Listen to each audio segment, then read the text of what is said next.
Bueno, Aiert, epaiketatik atera berri geha. Kontatuko duzu zer dan gertatu dena eta zer dan proposatu duzutena? Bueno, gu epaiketan akusazio bezala pertsonatu geha, gu ertzainen kontragindua zen, uste nolako beraiek ez dutela behar bezala jokatu eta egin behar ez zuten atxiloketa bat egin zutela uste nolako. Eta, bueno, beraientzako zigorra eskatu dugu, baina kasu honetan zigor berezi bat.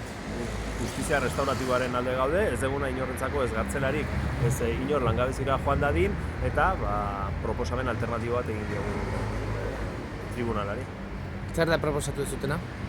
Proposatu diegu ahalik eta zigor txikiena izan dadila eta zigor hori suspenditu dadila, baldin eta guk proposatu ditugun irakurgai batzuk irakurtzen baditu ertzainak.